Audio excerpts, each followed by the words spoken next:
цөс чулуужих өвчин.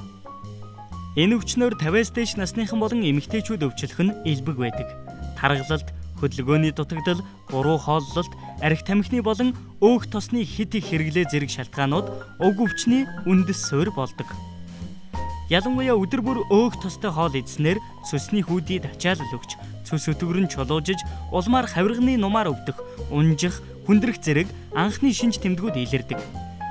Өвчин даамжирвал хавирганы нуман доогуур огцом хатгаж өвдөх, халуурах, бөөлжих, дотор муухарах шинж тэмдэг илэрнэ. Улмаар арьс салст болон нүдний өнгө шарлах, өтгөн болон шээсний өнгө өөрчлөгдөх зовир шинж тэмдэг гарч болно.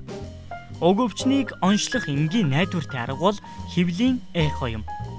Цөсний чулууг өвчнийхэн байдлаас шалтгаалan эмийн болон мэс заслын аргаар эмчлэх бөгөөд эмчилгээний салшгүй нэг хэсэг нь хоолны зөв дэглэм тууштай баримтлах явдал юм. Өвчнөөс урьдчилан сэргийлэхийн тулд өдөрт 5-аас 6 удаа баг багаар хооллох, унтахаас өмнө хоол идэхгүй байх, хөдөлгөөн сайн хийх, цөсөөр ялгардаг чулуу үүсгэх эрсдэлтэй эмүүдийг хэрэглэхгүй гэсэн дүрмүүдийг баримтлах нь тун чухал юм.